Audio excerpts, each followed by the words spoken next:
হলো যে এটি কোরআন কারীমের সবচেয়ে শ্রেষ্ঠ আয়াত। বিভিন্ন হাদিস এটি প্রমাণিত হয়েছে।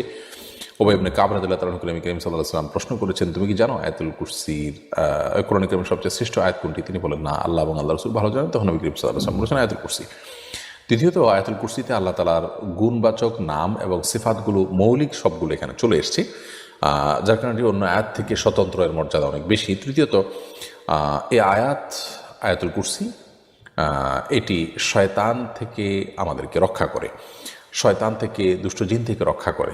বিশেষ করে সকাল সন্ধ্যা কেউ যদি আয়াতুল কুরসি পড়ে, তাহলে সারাদিনের জন্য, সকালে পড়লে সারাদিনের জন্য, সন্ধ্যা পড়লে সারা রাতের জন্য আল্লাহ তার শয়তান থেকে তাকে হেফাজত রাখেন। তাছাড়া এর আরেকটা ফজিলত হলো যে চোরের যে চুরি, এগুলো থেকে আল্লাহ তাআলা হেফাজত রাখেন। বুখারীতে একটি বর্ণনা রয়েছে আবু হুরায়রা রাদিয়াল্লাহু তাআলা থেকে, যে রাতের বেলায় কোনো ঘরে, কোনো বাসায়, কোনো জায়গায় যেখানে চুরির আশঙ্কা করা হচ্ছে, সেখানে এই আয়াতুল কুরসি পাঠ করা হলে আল্লাহ রাব্বুল আলামিন সেখানে বিশেষ